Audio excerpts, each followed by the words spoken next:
Alors je pense qu'il faut d'abord tenir compte du fait que l'année 2012 est marquée par une pression économique dans le domaine de la santé comme dans tous les domaines. Ça, évidemment, impacte notre propre fonctionnement, mais surtout, ça impacte notre stratégie et nos objectifs. Je pense que de plus en plus, la HAS doit être une institution qui concourt à la régulation des soins. Et le maître mot, puisque nous sommes l'institution de la qualité, c'est que la HAS doit aider le décideur dans la régulation par la qualité. Alors ça va se décliner à tous les niveaux de nos actions. Si on commence par l'amélioration de la qualité des soins et de la sécurité des patients, nous allons renforcer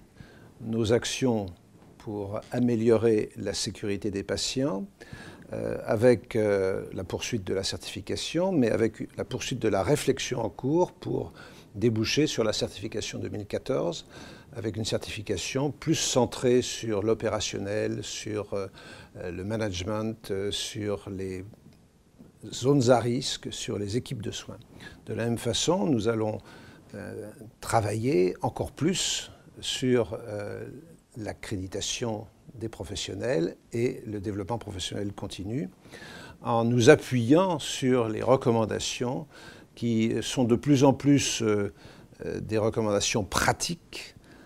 tournées vers les préoccupations des professionnels et moins vers la question de cours sur une pathologie. À côté de cette amélioration des pratiques professionnelles, qui est notre cœur de métier, nous allons développer ce que nous avons déjà commencé en 2011, c'est-à-dire l'organisation du parcours de soins, avec le développement des guides, avec le développement d'indicateurs cliniques destinés à évaluer l'impact médical de ces parcours de soins, mais aussi, je l'espère, la mise en place d'évaluations plus économiques pour vérifier l'efficience de ces parcours de soins. Enfin,